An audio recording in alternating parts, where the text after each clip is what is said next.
and I wanted to win things, to become a better player, play with better players. And that's what I wanted. I wanted to be challenged all the time and to become a better player. That's the whole reason of coming to Manchester United. I just think that Rio's more than just your average centre-half. Rio Ferdinand was a defensive pioneer, displaying elegance few could match. Twice the world's most expensive defender. His trophy-laden partnership with Nemanja Vidic at Manchester United. I'm just lucky to have been at the best club in the world. It is time for our first Player Career Award. The winner, Rio Ferdinand. In the late 90s and early 2000s, football was brutal. Defenders weren't artists, they were enforcers. They kicked, clawed, and wrestled their way through games. But then came a player who changed what it meant to be a defender. He didn't dive into tackles, he glided, he didn't panic under pressure, he passed his way out. He wasn't just a wall, he was an architect. I mean, when I first come to United, the likes of Roy Keane was here, David Beckham. How does this team rank in all the teams you've played in? Potentially the best, definitely. This is the story of Rio Ferdinand, the man who redefined defending, built Manchester United's empire from the back, and faced battles far greater than football itself. He was born in Peckham, South London, not the easiest place to grow up in the 1980s. Football was his escape. He played anywhere there was space, concrete, parks, cages, and from a young age, you could see it. Confidence, swagger, intelligence. At 11, he joined West Ham's academy, the same one that produced Lampard, Carrick, Defoe, Joe Cole. Terry Wesley, his youth coach, once said, Rio could have been a midfielder, a striker, even a dancer. He was just that gifted. And you can see why. Tall, athletic, technically brilliant. He wasn't like other defenders. He wanted the ball. So what does Les think of Rio? I think he's given a display consistently now that people have been talking about over the last year or so, and he seems to be settling the side very, very nicely. Was he as tough as you expected, or tougher, or what? No, he was as tougher expected. I've heard some good reports about him. By 1996, at just 17, Rio made his debut for West Ham. His talent, it was poise. Even at 19, he played with the calm of a veteran. At a time when defenders were judged on how hard they could hit someone, Rio stood out for how smart he was. By 2000, he was too good to ignore. Leeds United, then a Champions League contender, signed him for £18 million. It was a British record fee. Massive club, massive fan base, great fans, passionate. And he earned every penny. To be talked about as the most expensive defender in the world was like £80 million at the time. It was like unheard of for a young defender. In Europe, he was majestic, composed under pressure, reading the game like a chess master. Leeds reached the Champions League semi-final, and suddenly the rest of England realized something. This wasn't just a good defender, this was a generational one. But Leeds' rise came with chaos. Financial collapse followed, and in 2002, they were forced to sell their biggest asset. Manchester United came calling. £30 million, another record. At the time, it was the most expensive defender in the world. For a 23-year-old from South London, the pressure was enormous. Well, so after tracking Ferdinand for 6 years, Sir Alex has finally got his man. He says he joined the club to win trophies and achieve as much as he can as a player. The £30 million price tag doesn't bother you at all, does it? I don't really take any pressure in that. As I said, I'm grateful that the club has spent that kind of money on me, and I've had the faith to do that. But Sir Alex Ferguson didn't sign him for what he was. He signed him for what he could become. And soon, United fans saw it too. What a place to walk into, man. My aim is to walk out of this place when I leave, that I've done something to etch my name into the walls of this club. Rio wasn't just a defender, he was United's heartbeat from the back. He didn't just win tackles, he started attacks. He'd collect the ball under pressure, glide past strikers, and launch precise passes into midfield. Calm, stylish, untouchable. Next to Nemanja Vidic, the brute force to Rio's elegance. They formed one of the greatest defensive duos in football history. Vidic would throw his body on the line. Rio would make sure he rarely had to.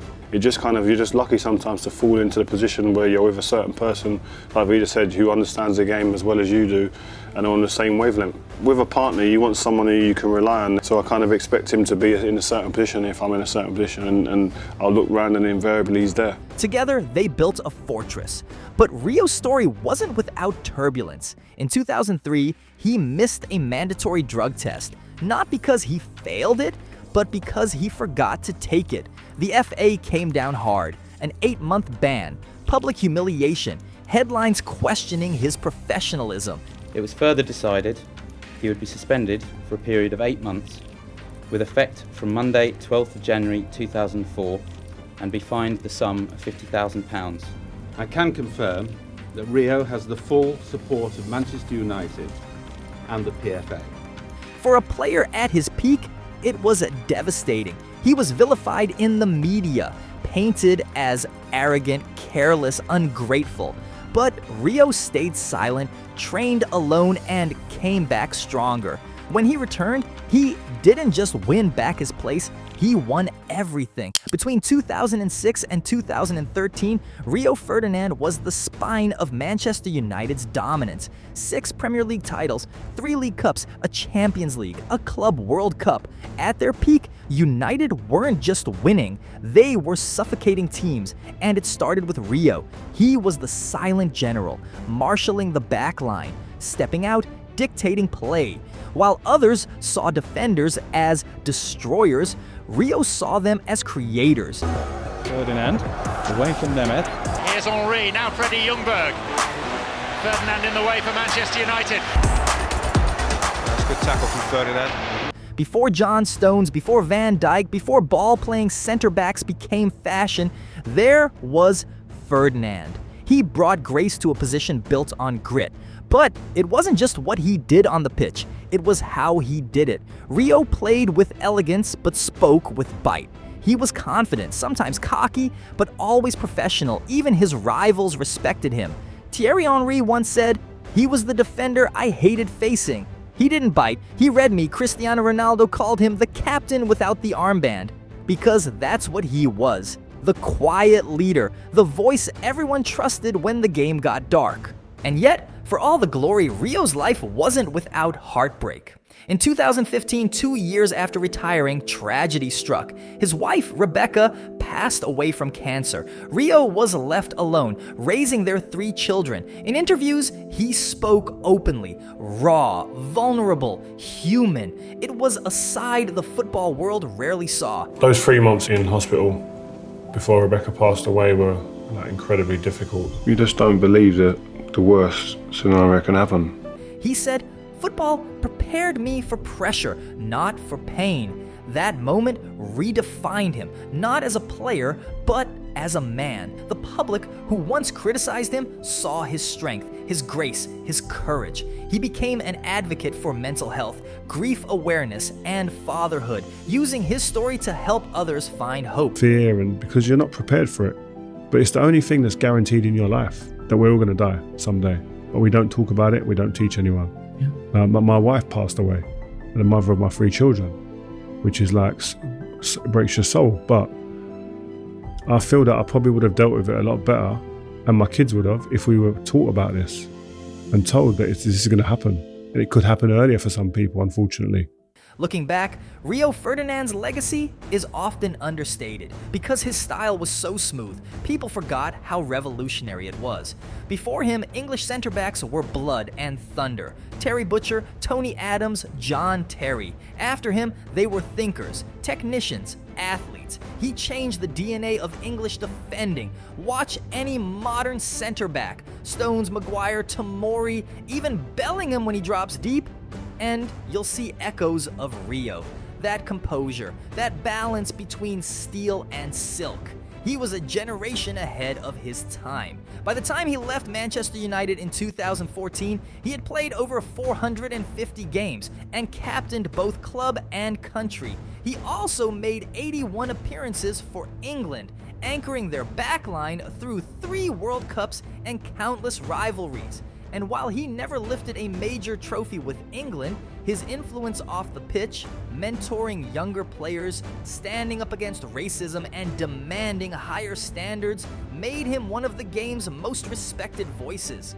Even now, when he speaks, people listen because he's not trying to be liked. He's trying to be honest. If you strip everything away, the trophies, the glamour, the analysis, Rio Ferdinand's story is one about evolution. He evolved football, he evolved himself, and he proved that defenders can be more than just muscle. They can be maestros. He was never the loudest in the dressing room, but he was always the calmest on the pitch. Never the flashiest, but always the most precise. Never the most celebrated, but always the most essential. That's Rio Ferdinand, not just a legend, a blueprint. Today, he's a pundit, a mentor, a father, a symbol of perseverance. Still opinionated, still sharp, still in love with the game. He once said, "I wanted to make defending look beautiful." And he did. When the game was chaos, he brought poetry. When others saw danger, he saw opportunity. When others cleared it long, he played it short. That's the difference between a player who wins and one who changes the game. Rio Ferdinand wasn't just one of the best defenders England has ever produced. He was the defender who made the next generation possible. He walked into a world that told him defenders shouldn't dribble, shouldn't take risks, shouldn't think. He walked out having rewritten the rulebook. He turned defending into an art and did it all with class, courage, and composure. What's your favorite Rio Ferdinand moment? That partnership with Vidic, the Champions League nights, the calm smile after outplaying strikers who thought they had him? Tell us below, and don't forget to like and subscribe for more stories about football's true game changers.